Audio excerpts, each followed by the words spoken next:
ಹಳ್ಳಿ ಜನ ಯೋಚನೆ ಮಾಡದೆ ಒಂದು ದೊಡ್ಡ ಕಲ್ಲನ್ನು ಪಲ್ಟಿ ಹೊಡೆಸಿದರು. ಕೆಳಗೆ ನೋಡಿದರೆ ಒಂದು ಕಪ್ಪು ಬಿಲ, ಅದರ ಸುತ್ತ ಬಿಳಿ ಬಣ್ಣದ ಬಲೆಗಳು ಹರಡಿಕೊಂಡಿದ್ದವು. ಇದನ್ನು ನೋಡಿದ ಒಬ್ಬ ವ್ಯಕ್ತಿ ಜೋರಾಗಿ ಕಿರುಚಾಡಿ ತನ್ನ ಫ್ರೆಂಡ್ಸ್ನ ಕರೆದ. ಗೆಳೆಯರೆಲ್ಲ ಓಡಿ ಬಂದು ವಿಷಗಾಳಿಯ ಡಬ್ಬಿ ತಂದು ವಾಲ್ ಬಿಟ್ಟರು. ನೋಡುತ್ತಲೇ ಹಳದಿ ಬಣ್ಣದ ವಿಷದ ಹೊಗೆ ಬಿಲದ ತುಂಬಾ ಹರಡಿಕೊಂಡಿತು. ಹಳ್ಳಿಯವರು ಕುತೂಹಲದಿಂದ ಬಿಲದ ಹತ್ತಿರ ಬಾಗಿ ನೋಡುತ್ತಿರುವಾಗಲೇ ಒಂದು ಜೇಡ ಹಠಾತ್ತಾಗಿ ಒಬ್ಬನ ಬಾಯೊಳಗೆ ನುಗ್ಗಿಬಿಟ್ಟಿತು. ಅವನು ನೋವಿನಿಂದ ಕಿರುಚುತ್ತಾ ನೆಲದ ಮೇಲೆ ಹೊರಳಾಡತೊಡಗಿದ. ಅದೇ ಹೊತ್ತಿಗೆ ಬಿಲದ ಒಳಗಿದ್ದ ಎಲ್ಲಾ ಜೇಡಗಳು ವಿಷದ ಹೊಗೆ ತಾಳಲಾರದೆ ಹೊರಗೆ ಓಡಿ ಬರಲಾರಂಭಿಸಿದವು. ಆದರೆ ಹಳ್ಳಿಯವರು ಭಯಪಡುವ ಬದಲು ಆ ಜೇಡಗಳನ್ನು ಯಾವುದೋ ದೊಡ್ಡ ನಿಧಿಯಂತೆ ಡಬ್ಬಿಗಳಲ್ಲಿ ತುಂಬಿಕೊಳ್ಳಲು ಶುರು ಮಾಡಿದರು.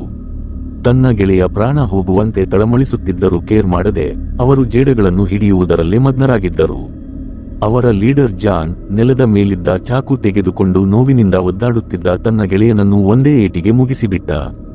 ನಂತರ ಈ ಮರುಭೂಮಿಯ ವಿಷಕಾರಿ ಜೇಡಗಳನ್ನು ಬೇರೆ ದೇಶಗಳಿಗೆ ಕಳ್ಳಸಾಗಣೆ ಮಾಡಲಾಯಿತು.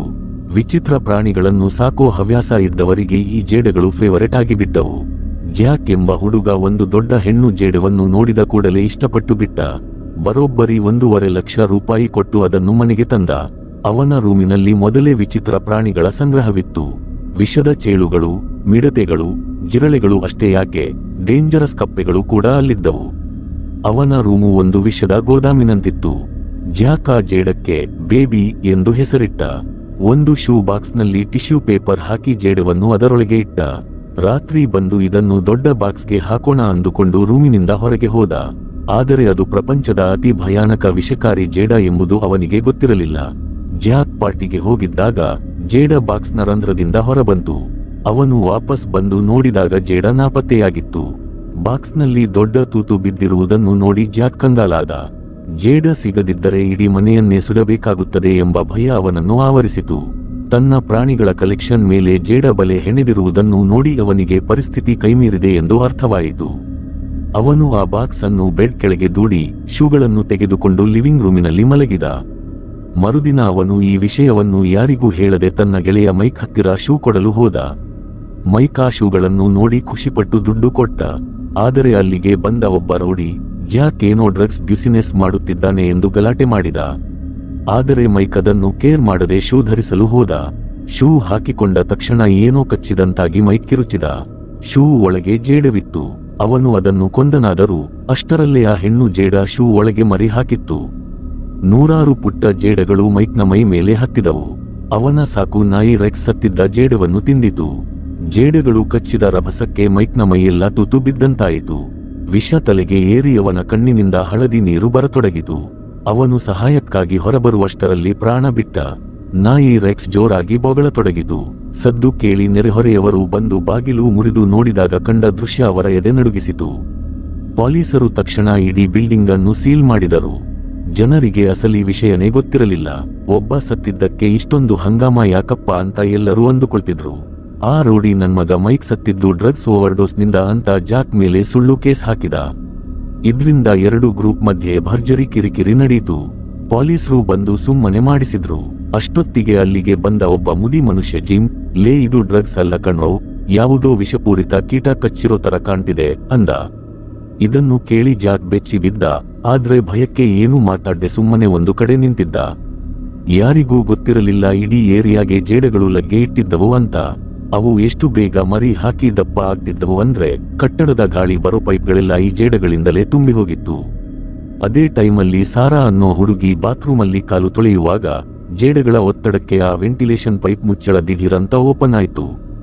ಸಾರಾಗೆ ಅದು ಯಾವುದೋ ಲೂಸ್ ಆಗಿ ಬಿದ್ದಿದೆ ಅಂದುಕೊಂಡು ಪೈಪ್ ಒಳಗಡೆ ನೋಡಿದ್ರೆ ಸಾಕು, ಜೇಡಗಳ ರಾಶಿ ನೋಡಿ ಅವಳು ಕಿರುಚಾಡಿಬಿಟ್ಲು.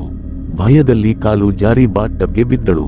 ಅವಳ ಬಾಯ್ಫ್ರೆಂಡ್ ಟಾಮ್ ಅಲ್ಲಿಗೆ ಓಡಿ ಬಂದ. ಜೇಡ ನೋಡಿ ಇಷ್ಟೇನಾ ಅಂತ ಕೈಯಿಂದ ಹಿಡಿಯೋಕೆ ಹೋದ. ಟಾಮ್ ಕಸಪೊರಕೆಯಿಂದ ಹೊಡೆಯೋಕೆ ಹೋದಾಗ ಆ ದೊಡ್ಡ ಜೇಡ ಸತ್ತು ನೂರಾರು ಸಣ್ಣ ಮರಿಗಳು ಹೊರಗೆ ಬಂದವು. ಡ್ರೈನೇಜ್ ಪೈಪ್ನಿಂದ ಕೂಡ ಜೇಡಗಳು ಬರಲು ಶುರು ಮಾಡಿದವು. ಅವರೆಲ್ಲ ಹೇಗೋ ಮಾಡಿ ಬಾತ್ರೂಮ್ ಬಾಗಿಲನ್ನ ಟೇಪ್ ಹಾಕಿ ಸೀಲ್ ಮಾಡ್ಬಿಟ್ರು. ಜಾಕ್ ಹತ್ರ ಹೋಗಿ ಕೇಳಿದ್ರೆ ಅವನು ತಾನು ಒಂದು ಜೇಡ ಕೊಂಡುಕೊಂಡಿದ್ದು ನಿಜ, ಆದ್ರೆ ಅದು ಕಾಣೆಯಾಗಿದೆ ಅಂತ ಒಪ್ಪಿಕೊಂಡ. ಬೆಡ್ ಕೆಳಗಿದ್ದ ಡಬ್ಬ ಓಪನ್ ಮಾಡಿ ನೋಡಿದ್ರೆ ಅಲ್ಲೂ ಜೇಡಗಳು. ಎಲ್ಲರಿಗೂ ಬೆವತು ಹೋಗ್ಬಿಟ್ಟು. ಮತ್ತೊಂದೆಡೆ ಕ್ಲೀನಿಂಗ್ ಮಾಡೋ ಮೇರಿ ಆಂಟಿಗೆ ಕಸದ ಬುಟ್ಟಿಯಲ್ಲಿ ಜೇಡ ಬಲೆಗಳು ಕಂಡವು. ಆಕೆ ಭಯ ಪಡದೆ ಮಾಸ್ಕ್ ಹಾಕೊಂಡು 2 ಬಾಟಲಿ ಸ್ಪ್ರೇ ಹಿಡ್ಕೊಂಡು ಕೆಲಸ ಶುರು ಮಾಡಿದ್ಲು. ಆದ್ರೆ ದುರಾದೃಷ್ಟಕ್ಕೆ ಚಾವಣಿಯಿಂದ ಒಂದು ದೊಡ್ಡ ಜೇಡ ಆಕೆ ಮುಖಕ್ಕೆ ಹಾರಿಬಿಟ್ಟು ಮೇರಿ ಆಂಟಿ ಕಥೆ ಅಲ್ಲೇ ಮುಗೀತು. ಬಿಲ್ಡಿಂಗ್ ಅನ್ನ ಪೊಲೀಸರು ಪೂರ್ತಿ ಸೀಲ್ ಮಾಡ್ಬಿಟ್ಟಿದ್ರು. ಸಾರಾ ಫೋನ್ ಮಾಡಿದ್ರು, ಪೊಲೀಸರು ಬರ್ಲಿಲ್ಲ. ಟಾಮ್, ನಾವೇನಾದ್ರೂ ಮಾಡಿ ಇಲ್ಲಿಂದ ತಪ್ಪಿಸಿಕೊಳ್ಳಬೇಕು ಅಂದ. ಜಾಕ್ ಹೋಗಿ ಅಕ್ಕಪಕ್ಕದವರಿಗೆಲ್ಲ ವಿಷಯ ತಿಳಿಸೋಕೆ ಹೋದ. ಆದ್ರೆ ಜನರೇನು ಕೇಳ್ತಾರ, ಒಂದು ಚಪ್ಪಲಿ ಏಟಿಗೆ ಸಾಯೋ ಜೇಡಕ್ಕೆ ಯಾಕೋ ಇಷ್ಟು ಭಯ ಪಡ್ತೀರಾ ಅಂತ ನಗಾಡಿದ್ರು. ಬಾಬ್ ಅನ್ನೋನು ಮ್ಯೂಸಿಕ್ ಹಾಕೊಂಡು ಎಕ್ಸರ್ಸೈಸ್ ಮಾಡ್ತಿದ್ದ. ಸಡನ್ ಆಗಿ ಗೋಡೆ ಮೇಲೆ ಒಂದು ದೊಡ್ಡ ಜೇಡ ಕಾಣಿಸ್ತು. ಚಪ್ಪಲಿ ತಗೊಂಡು ಹೊಡೆಯೋಕೆ ಹೋದ್ರೆ ಜೇಡ ಮಾಯ, ಎಲ್ಲಿ ಹುಡುಕಿದ್ರೂ ಸಿಗಲೇ ಇಲ್ಲ. ಆಮೇಲೆ ಅವನು ನೋಡಿದ್ರೆ ಆ ಜೇಡ ಸ್ಪೀಕರ್ ಹತ್ರ ಕೂತ್ಕೊಂಡು ಮಜವಾಗಿ ಮ್ಯೂಸಿಕ್ ಕೇಳ್ತಾ ಇತ್ತು. ಬಾಬ್ ಅದನ್ನ ನೋಡಿ ಸರಿಯಾದ ಟೈಮ್ ಅಂತ ಜೋರಾಗಿ ಹೊಡೆದ, ಆದ್ರೆ ಅಚಾತುರ್ಯವಾಗಿ ಗೋಡೆಗೆ ತೂತು ಬಿತ್ತು. ಕುತೂಹಲ ತಡೆಯಲಾರದೆ ಆ ತೂತಿನೊಳಗೆ ತಲೆ ಹಾಕಿದ ಅಷ್ಟೇ 100 ಜೇಡಗಳು ಅವನ ಮೈಮೇಲೆ ಹತ್ತಿಬಿಟ್ವು. ಹೊರಗಡೆ ಜಾಕ್ ಬಂದು ಬಾಗಿಲು ಬಡಿದ, ಆದ್ರೆ ಒಳಗಡೆಯಿಂದ ಏನೂ ಸೌಂಡ್ ಬರ್ಲಿಲ್ಲ ಅಂತ ಮುಂದಿನ ಮನೆ ಕಡೆ ಹೋದ. ಅಲ್ಲೂ ಅಷ್ಟೇ, ಯಾರೂ ಬಾಗಿಲು ತೆಗಿಲಿಲ್ಲ. ಕೋಪ ಬಂದ ಜಾಕ್ ಬಾಗಿಲನ್ನ ಒದ್ದು ಒಳಗಡೆ ಹೋದ. ಅಲ್ಲಿ ಮನೆಯವನು ಸೋಫಾ ಮೇಲೆ ಕೂತ್ಕೊಂಡು ಟಿವಿ ನೋಡ್ತಾ ಇದ್ದ. ಜಾಕ್ ಎಷ್ಟು ಕೂಗಿದ್ರೂ ಅವನು ಮಾತಾಡಲೇ ಇಲ್ಲ. ಸ್ಯಾಮ್ಗೆ ಏನೋ ಡೌಟ್ ಬಂತು. ಅಷ್ಟರಲ್ಲಿ ಆ ಮನೆಯವನ ಕುತ್ತಿಗೆ ಸ್ವಲ್ಪ ಅಲ್ಲಾಡಿತು. ಜಾಕ್ ಅವನು ಮಲಗಿದ್ದಾನೆ ಅನ್ಕೊಂಡು ಎಬ್ಬಿಸೋಕೆ ಹೋದ. ಆದ್ರೆ ಹತ್ತಿರ ಹೋಗಿ ನೋಡಿದ ತಕ್ಷಣ ಇಬ್ರು ಹೆದರಿಕೊಂಡು ಪ್ರಾಣ ಉಳಿಸಿಕೊಂಡ್ರೆ ಸಾಕು ಅಂತ ಓಡಿ ಬಂದ್ರು. ಅಷ್ಟರಲ್ಲಿ ಪಕ್ಕದ ಮನೆಯ ಒಬ್ಬ ಮುದಿ ಅಜ್ಜ, ಗ್ರಾಂಡ್ಪಾ ಜೋ ತೂರಾಡುತ್ತಾ ಹೊರಗೆ ಬಂದ್ರು. ಅವರ ಮುಖ ಪೂರ್ತಿ ಮರಗಟ್ಟಿ ಹೋಗಿತ್ತು. ಜಾಕ್ ಅವರಿಗೆ ಹುಷಾರಾಗಿರಿ ಅಂತ ಎಚ್ಚರಿಸಿದ, ಯಾಕಂದ್ರೆ ಅವರ ಬಾಯೊಳಗಿಂದ ಜೇಡಗಳು ಹೊರಗೆ ಬರೋ ತರ ಇತ್ತು. ಅವರು ಅಜ್ಜನನ್ನ ವಾಪಸ್ ರೂಮಿಗೆ ಕಳಿಸಿದ್ರು. ಅವರ ಅನುಮಾನ ನಿಜವಾಗಿತ್ತು. ಅಜ್ಜನಿಗೆ ಆಗ್ಲೇ ಜೇಡ ಕಚ್ಚಿತ್ತು ಮತ್ತೆ ಅವರ ಮನೆ ಪೂರ್ತಿ ಜೇಡಗಳೇ ತುಂಬಿದ್ವು. ಯಾರಿಗೆಲ್ಲ ಆ ಜೇಡ ಕಚ್ಚುತ್ತಿತ್ತೋ ಅವರ ಮೈಯೊಳಗೆ ಸಣ್ಣ ಸಣ್ಣ ಜೇಡಗಳು ಬೇಗನೆ ಬೆಳೆದು ದೊಡ್ಡದಾದ ಮೇಲೆ ಮೈಯಿಂದ ಹೊರಗೆ ಬರ್ತಾ ಇದ್ವು. ಈಗ ಆ ಬಿಲ್ಡಿಂಗ್ ಪೂರ್ತಿ ಜೇಡಗಳ ಅಡ್ಡೆಯಾಗಿ ಬಿಟ್ಟಿತ್ತು. ಟಾಮ್ ಇಂಟರ್ನೆಟ್ನಲ್ಲಿ ಚೆಕ್ ಮಾಡಿದಾಗ ಗೊತ್ತಾಗಿದ್ದು ಏನೆಂದರೆ, ಕೆಲವು ಜೇಡಗಳು ವಾತಾವರಣ ಬದಲಾದಾಗ ಮ್ಯೂಟೇಷನ್, ರೂಪಾಂತರ ಆಗ್ತವೆ. ಅವಕ್ಕೆ ಒಳ್ಳೆ ಊಟ ಸಿಕ್ಕಿದ್ರೆ ಸಾಕು, ರಾಶಿ ರಾಶಿ ಮರಿಗಳನ್ನ ಹಾಕುತ್ತವೆ. ಜಾಕ್ ಇಂಥದ್ದೇ ಒಂದು ಜೇಡನ ತಂದಿದ್ದ, ಆದ್ರೆ ಈಗ ಪಶ್ಚಾತ್ತಾಪ ಪಟ್ಟು ಏನು ಪ್ರಯೋಜನ. ಅಷ್ಟರಲ್ಲಿ ರೂಮಿನಿಂದ ರಕ್ತ ತೊಟ್ಟಿಕ್ಕುವ ಸೌಂಡ್ ಬಂತು. ಟಾಮ್ ಬಾಗಿಲು ತೆರೆದು ನೋಡಿದ್ರೆ ಒಂದು ದೊಡ್ಡ ಜೇಡ ನಾಯಿಯ ಹೊಟ್ಟೆ ಸೀಳಿಕೊಂಡು ಹೊರಗೆ ಬರ್ತಾ ಇತ್ತು. ಜಾಕ್, ಟಾಮ್ ಮತ್ತು ಸಾರಾ ಅಲ್ಲಿಂದ ಓಡಿ ಹೋಗೋಕೆ ರೆಡಿಯಾದ್ರು. ಆದ್ರೆ ಹೊರಗಡೆ ಜೇಡಗಳು ತುಂಬಿವೆ ಅಂತ ಜಾಕ್ ತಡೆದ. ಅದಕ್ಕೆ ಸಾರಾ, ಒಳಗಡೆ ಅದಕ್ಕಿಂತ ದೊಡ್ಡ ಜೇಡಗಳಿವೆ, ಅವು ನಾಯಿನೇ ತಿಂದಾಕಿದ್ವು ಅಂತ ಹೇಳಿದ್ಲು. ಈಗ ಅಲ್ಲಿರೋದು ಅಸಾಧ್ಯವಾಗಿತ್ತು. ಅವರು ಓಡ್ತಾ ಇರುವಾಗ ಆ ರೌಡಿ ಮತ್ತೆ ಅಡ್ಡ ಬಂದ. ಅವನು ಲಾಠಿ ತೋರಿಸಿ ಇವರನ್ನ ಮತ್ತೆ ರೂಮಿನೊಳಗೆ ದಬ್ಬಿದ. ಜಾಕ್ಗೆ ಇವನು ಯಾಕೆ ಹೀಗೆ ಮಾಡ್ತಿದ್ದಾನೆ ಅಂತ ಅರ್ಥನೇ ಆಗ್ಲಿಲ್ಲ. ಆ ರೌಡಿ ರೂಮಿನ ಕಡೆ ತೋರಿಸಿ, ಜಾಕ್ ರೂಮ್ ಯಾವ್ದು ಅಂತ ಕೇಳಿದ. ಜಾಕ್ ಡ್ರಗ್ಸ್ ಮಾರ್ತಿದ್ದಾನೆ ಅಂತ ಅವನಿಗೆ ಇನ್ನೂ ನಂಬಿಕೆ ಇತ್ತು. ಜಾಕ್ ಬೇಡ ಅಂತ ಹೇಳಿದ್ರು ಕೇಳದೆ ಒಳಗಡೆ ಹೋಗಿ ಟೇಪ್ ಹಾಕಿದ್ದ ಬಾಕ್ಸ್ ನೋಡಿದ. ಅದರೊಳಗೆ ಡ್ರಗ್ಸ್ ಇದೆ ಅಂತ ಚಾಕುವಿನಿಂದ ಟೇಪ್ ಕಟ್ ಮಾಡಿದ ಅಷ್ಟೇ, ಒಳಗಡೆಯಿಂದ ಚೀರಾಡುವ ಸೌಂಡ್ ಬಂತು. ಅದನ್ನ ನೋಡಿ ಮಿಕ್ಕವರೆಲ್ಲ ಅಲ್ಲಿಂದ ಕಾಲು ಕಿತ್ತಿದ್ರು. ಆ ರೌಡಿ ತನ್ನ ದುರಾಸೆಯಿಂದ ಜೇಡಗಳಿಗೆ ಬಲಿಯಾದ. ಇವರು ಕೆಳಗಡೆ ಓಡಿ ಬಂದ್ರೆ ಪ್ಯಾಸೇಜ್ ಪೂರ್ತಿ ಜೇಡರ ಬಲೆ ತುಂಬಿತ್ತು. ಹೇಗೋ ಮಾಡಿ ಫಸ್ಟ್ ಫ್ಲೋರ್ ತಲುಪಿ ಮೇನ್ ಗೇಟ್ ಹತ್ರ ಹೋದ್ರು. ಆದ್ರೆ ಗೇಟ್ ಪೂರ್ತಿ ಬಲೆಗಳಿಂದ ಮುಚ್ಚಿ ಹೋಗಿತ್ತು ಮತ್ತು ಅದರ ಮೇಲೆ ದೊಡ್ಡ ದೊಡ್ಡ ಜೇಡಗಳಿದ್ವು. ಅಷ್ಟರಲ್ಲಿ ಕರೆಂಟ್ ಹೋಯ್ತು. ಎಲ್ಲರೂ ಭಯದಿಂದ ಕಿರುಚಾಡಿದ್ರು. ಮೇನ್ ಗೇಟ್ ಲಾಕ್ ಆಗಿದ್ದಕ್ಕೆ ಜೇನ್ ಅಂಡರ್ ಗ್ರೌಂಡ್ ಪಾರ್ಕಿಂಗ್ ಇಂದ ಹೋಗೋಣ ಅಂದ್ಲು. ಬೇರೆ ದಾರಿ ಇಲ್ಲದೆ ಅಲ್ಲಿಗೆ ಓಡಿದ್ರು. ಆದ್ರೆ ಆ ಕಬ್ಬಿಣದ ಗೇಟ್ ತೆಗೆದ ತಕ್ಷಣ ಶಾಕ್ ಆಯ್ತು. ಆ ದಾರಿ ಪೂರ್ತಿ ಜೇಡಗಳ ಗುಹೆ ತರ ಇತ್ತು. ಸಾರಾ ಅಲ್ಲಿ ಹೋಗೋಕೆ ಒಪ್ಪಲಿಲ್ಲ. ಅಷ್ಟರಲ್ಲಿ ಜಾಕ್ ಒಂದು ವಿಷಯ ಗಮನಿಸಿದ, ಲೈಟ್ ಆಫ್ ಆದ್ರೆ ಜೇಡಗಳು ಆಕ್ಟಿವ್ ಆಗ್ತವೆ, ಆದ್ರೆ ಬೆಳಕಿದ್ರೆ ಸುಮ್ಮನೆ ಇರ್ತವೆ. ಜೇನ್ ಸ್ವಿಚ್ ಹಿಡ್ಕೊಂಡು ನಿಲ್ಲೋಕೆ ರೆಡಿ ಆದ್ಲು. ಆದ್ರೆ ಆ ಕಡೆ ಇರೋ ಸ್ವಿಚ್ ಕೆಟ್ಟು ಹೋಗಿತ್ತು. ಟೈಮ್ ಮುಗಿದ್ರೆ ಜೇನ್ ಪ್ರಾಣಕ್ಕೆ ಕುತ್ತು ಬರ್ತಿತ್ತು. ಜಾಕ್ ನಾನು ಇರ್ತೀನಿ ಅಂದ. ಆದ್ರೆ ಜೇನ್, ನನ್ನ ಮೈ ತೂಕ ಜಾಸ್ತಿ ಇದೆ, ನಾನು ನಡೆದ್ರೆ ಜೇಡಗಳು ಎಚ್ಚರಾಗಬಹುದು ಅಂತ ಅವಳೇ ಹಿಂದೆ ಉಳಿದ್ಲು. ಮಿಕ್ಕವರೆಲ್ಲ ಬೆಳಕಿನ ಸಹಾಯದಿಂದ ನಿಧಾನವಾಗಿ ದಾರಿ ದಾಟಿದ್ರು. ಜೇನ್ ಕೂಡ ಅಲರ್ಟ್ ಆಗಿದ್ಲು. ಕೊನೆಗೂ ಎಲ್ಲರೂ ಪಾರ್ಕಿಂಗ್ ಗೇಟ್ ತಲುಪಿದ್ರು. ಜೇನ್ ಸ್ವಿಚ್ ಫುಲ್ ಆನ್ ಮಾಡಿ ಜೋರಾಗಿ ಓಡಿ ಬಂದ್ಲು. ಆದ್ರೆ ಲಾಸ್ಟ್ ಟರ್ನಿಂಗ್ ನಲ್ಲಿ ಒಂದು ಬಲೆ ಅಡ್ಡ ಬಂತು. ಅದೇ ಟೈಮ್ಗೆ ಲೈಟ್ ಆಫ್ ಆಯ್ತು. ಜಾಕ್ ಅವಳನ್ನ ಉಳಿಸೋಕೆ ಹೋದ್ರು ಸ್ಯಾಮ್ ತಡೆದ. ಜೇನ್ ಲೈಟರ್ ಹಚ್ಚಿದ್ರೆ ಅವಳ ಮುಖದ ಹತ್ರನೇ ಒಂದು ಜೇಡ ಇತ್ತು. ಹೇಗೋ ಮಾಡಿ ಎಲ್ಲರೂ ಪಾರ್ಕಿಂಗ್ ತಲುಪಿದ್ರು. ಆದ್ರೆ ಅಲ್ಲಿ ಇನ್ನೊಂದು ಹೊಸ ಗಂಡಾಂತರ ಇತ್ತು. ಹೊರಗಡೆಯಿಂದ ಯಾರೋ ಗೇಟ್ ಹಿಡ್ಕೊಂಡಿದ್ರು.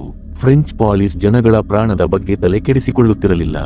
ಪೊಲೀಸರು ಎಲ್ಲರೂ ನಿಮ್ಮ ಮನೆಗೆ ವಾಪಸ್ ಹೋಗಿ ಅಂತ ಆರ್ಡರ್ ಮಾಡಿದ್ರು. ಹಿಂದೆ ಹೋದ್ರೆ ಜೇಡಗಳು, ಮುಂದೆ ದಾರಿ ಬಿಡದ ಪೊಲೀಸರು. ಜಾಕ್ ಮತ್ತು ಉಳಿದವರು ಗೇಟ್ ಎಳೆಯೋಕೆ ಟ್ರೈ ಮಾಡಿದ್ರು. ಅಷ್ಟರಲ್ಲಿ ಪೊಲೀಸರು ಒಳಗಡೆ ಸ್ಮೋಕ್ ಬಾಂಬ್ ಹಾಕಿದ್ರು. ಹೊಗೆಯಿಂದ ಕಣ್ಣು ಕಾಣಿಸ್ತಾ ಇರಲಿಲ್ಲ, ಆದ್ರೂ ಇವರು ಹಠ ಬಿಡಲಿಲ್ಲ. ಗೇಟ್ ಓಪನ್ ಆಗೋ ಟೈಮ್ಗೆ ಪೊಲೀಸರು ಒಳಗಡೆ ಫೈರಿಂಗ್ ಗುಂಡು ಮಾಡಿದ್ರು. ಈಗ ಬೇರೆ ದಾರಿನೇ ಇರ್ಲಿಲ್ಲ, ಅವರು ಬಂದ ದಾರಿಯಲ್ಲೇ ವಾಪಸ್ ಹೋಗಬೇಕಾಯ್ತು. ವಾಪಸ್ ಹೋಗುವಾಗ ಜಾಕ್ ಟಾಮ್ ಕಾಣಿಸ್ತಿಲ್ಲ ಅಂತ ಗೊತ್ತಾಯ್ತು. ಅವನನ್ನ ಹುಡುಕಿಕೊಂಡು ಹೋದ್ರು. ಟಾಮ್ ಆ ಕತ್ತಲೆ ದಾರಿಯಲ್ಲಿ ಜೇಡರ ಬಲೆಯಲ್ಲಿ ಸಿಕ್ಕಿ ಹಾಕಿಕೊಂಡಿದ್ದ. ಅವನು ಬದುಕೋ ಚಾನ್ಸೇ ಇರಲಿಲ್ಲ. ಅವನು ಜಾಕ್ಗೆ ನೀನು ಇಲ್ಲಿಂದ ಓಡಿ ಹೋಗು ಅಂತ ಹೇಳಿದ. ಜಾಕ್ ಕೈಯಲ್ಲಿ ಏನು ಮಾಡೋಕೆ ಆಗಲಿಲ್ಲ. ಸಾರಾ ತನ್ನ ಗಂಡನನ್ನ ಉಳಿಸಿಕೊಳ್ಳೋಕೆ ಒದ್ದಾಡ್ತಿದ್ಲು, ಆದ್ರೆ ಜಾಕ್ ಅವಳನ್ನ ತಡೆದ. ಅಷ್ಟರಲ್ಲಿ ಸ್ಯಾಮ್ ಮೇಲೆ ಒಂದು ಹನಿ ರಕ್ತ ಬಿತ್ತು. ಮೇಲೆ ನೋಡಿದ್ರೆ ಮೇರಿ ಆಂಟಿ ಹೆಣ ಜೇಡರ ಬಲೆಯಲ್ಲಿ ನೇತಾಡ್ತಿತ್ತು. ಅವರ ಹೊಟ್ಟೆಯೊಳಗಿಂದ ಒಂದು ದೊಡ್ಡ ಜೇಡ ಹೊರಗೆ ಬರ್ತಿತ್ತು. ಇನ್ನು ಸುಮ್ಮನೆ ನಿಂತರೆ ಕಥೆ ಮುಗೀತು ಅಂತ ಗೊತ್ತಾಗಿ ಕಿರುಚಾಡ್ತಿದ್ದ ಸಾರಾನ ಎಳೆದುಕೊಂಡು ಹೋಗಿ ಕಸದ ರೂಮಲ್ಲಿ ಅಡಗಿಕೊಂಡ್ರು. ಅಲ್ಲಿ ಮೇರಿ ಆಂಟಿ ಹಾಕಿದ್ದ ಕೆಮಿಕಲ್ ಇರೋದ್ರಿಂದ ಜೇಡಗಳು ಬಂದಿರಲಿಲ್ಲ. ಸ್ವಲ್ಪ ಸುಧಾರಿಸಿಕೊಂಡ ಮೇಲೆ ಸ್ಯಾಮ್, ನಾವೆಲ್ಲರೂ ಟೆರೇಸ್ ಮೇಲೆ ಹೋಗಿ ಯಾರನ್ನಾದರೂ ಸಹಾಯಕ್ಕೆ ಕರೆಯೋಣ, ಅಲ್ಲಿ ಬದುಕೋಕೆ ಏನಾದರೂ ದಾರಿ ಸಿಗಬಹುದು ಅಂದ. ಬೇರೆ ದಾರಿಯೇ ಇಲ್ಲದೆ ಎಲ್ಲರೂ ಟೆರೇಸ್ ಕಡೆಗೆ ಹೋದ್ರು. ಸ್ಯಾಮ್ ಸ್ಟೀಲ್ ಗೇಟ್ ಓಪನ್ ಮಾಡಿ ಮೆಲ್ಲಗೆ ಇಣುಕಿ ನೋಡಿದ. ಒಳಗಡೆ ಫುಲ್ ಕತ್ತಲೆ ಇತ್ತು. ಒಂದು ಪಟಾಕಿ ಹಚ್ಚಿ ಒಳಗಡೆ ಎಸೆದ. ನೋಡಿದ್ರೆ ಟೆರೇಸ್ ತುಂಬಾ ದೊಡ್ಡ ದೊಡ್ಡ ಜೇಡಗಳೇ ತುಂಬಿದ್ವು. ತಕ್ಷಣ ಗೇಟ್ ಹಾಕಿ ಗ್ಲೋ ಸ್ಟಿಕ್ ಹಚ್ಚಿಕೊಂಡು ಬೇರೆ ದಾರಿಯಲ್ಲಿ ಹೋದ್ರು. ಆ ಬೆಳಕಿಗೆ ಜೇಡಗಳು ಸುಮ್ಮನಿದ್ವು. ಬೆಳಕು ಕಮ್ಮಿ ಆಗ್ತಿದ್ದ ಹಾಗೆ ಸ್ಯಾಮ್ ಟಾರ್ಚ್ ಹಾಕಿ ಜೇಡಗಳ ಮೇಲೆ ಬೆಳಕು ಚೆಲ್ಲಿದ. ಆದ್ರೆ ಅಷ್ಟರಲ್ಲಿ ಜಾಕ್ ಪೆಟ್ರೋಲ್ ಬಾಂಬ್ ಹಚ್ಚಿ ಎಸೆದು ಬಿಟ್ಟ. ಎಲ್ಲರೂ ಬ್ಯಾಡ ಅಂದರೂ ಅವನು ಕೇಳಲಿಲ್ಲ. ಆ ಬೆಂಕಿಗೆ ಜೇಡಗಳು ಸಾಯೋ ಬದಲು ಇನ್ನು ಕೆರಳಿ ಇವರ ಮೇಲೆಯೇ ಅಟ್ಯಾಕ್ ಮಾಡಿದ್ವು. ಹೇಗೋ ತಪ್ಪಿಸಿಕೊಂಡು ಒಬ್ಬ ಫ್ರೆಂಡ್ ಮನೆಯೊಳಗೆ ನುಗ್ಗಿದ್ರು. ಅಲ್ಲಿ ಜೇಡಗಳು ಇರಲಿಲ್ಲ. ಜಾಕ್ಗೆ ತಾನು ಆ ಜೇಡನ ತಂದಿದ್ದಕ್ಕೆ ತುಂಬಾ ಪಶ್ಚಾತ್ತಾಪ ಆಗ್ತಿತ್ತು. ಅಷ್ಟರಲ್ಲಿ ಅಲ್ಲಿಗೆ ಪೊಲೀಸ್ ಬಂದ್ರು. ಸಹಾಯ ಕೇಳಿದ್ರೆ ಪೊಲೀಸರು ಇವರಿಗೆ ಜೇಡ ಕಚ್ಚಿರಬಹುದು ಅಂತ ಹೆದರಿ ಇವರ ಮೇಲೆ ಗನ್ ತೋರಿಸಿದ್ರು. ಜಾಕ್ಗೆ ಸಿಟ್ಟು ಬಂದು ಪೊಲೀಸರ ಜೊತೆ ಫೈಟ್ ಶುರು ಆಯ್ತು. ಆ ಗಲಾಟೆಯಲ್ಲಿ ಜಾಕ್ ಒಬ್ಬ ಪೊಲೀಸ್ ಮೇಲೆ ಗುಂಡು ಹಾರಿಸಿದ. ಆದ್ರೆ ಪೊಲೀಸರು ಇವರನ್ನ ಹಿಡಿದು ಚೆನ್ನಾಗಿ ಅಟ್ಟಾಡಿಸಿ ಹೊಡೆದ್ರು. ಜಾಕ್ಗೆ ಪ್ರಜ್ಞೆ ಬಂದಾಗ ಕೆಲಸದವರು ಸತ್ತಿರೋ ಜೇಡಗಳನ್ನ ಕ್ಲೀನ್ ಮಾಡ್ತಿದ್ರು. ಆಗಲೇ ಗೊತ್ತಾಗಿದ್ದು ಇಷ್ಟೊತ್ತು ಇವರೆಲ್ಲ ಬೇಸ್ಮೆಂಟ್ನಲ್ಲೇ ಇದ್ರು ಅಂತ. ಜೇಡಗಳು ಆಚೆ ಹೋಗಬಾರದು ಅಂತ ಪೊಲೀಸರು ಇವರನ್ನೆಲ್ಲ ಅಲ್ಲೇ ಲಾಕ್ ಮಾಡಿದ್ರು. ಪೊಲೀಸ್ ಆಫೀಸರ್ ಬಿಲ್, ನಮ್ಮ ಪ್ಲಾನ್ ಹಾಳು ಮಾಡಿದ್ರಿ ಅಂತ ಬೈದ. ಅದಕ್ಕೆ ಜಾಕ್, ನೀವು ಸರಿಯಾಗಿ ಕೆಲಸ ಮಾಡಿದ್ದಿದ್ರೆ ನನ್ನ ಫ್ರೆಂಡ್ ಸಾಯ್ತಿರಲಿಲ್ಲ ಅಂತ ಎದುರು ಉತ್ತರ ಕೊಟ್ಟ.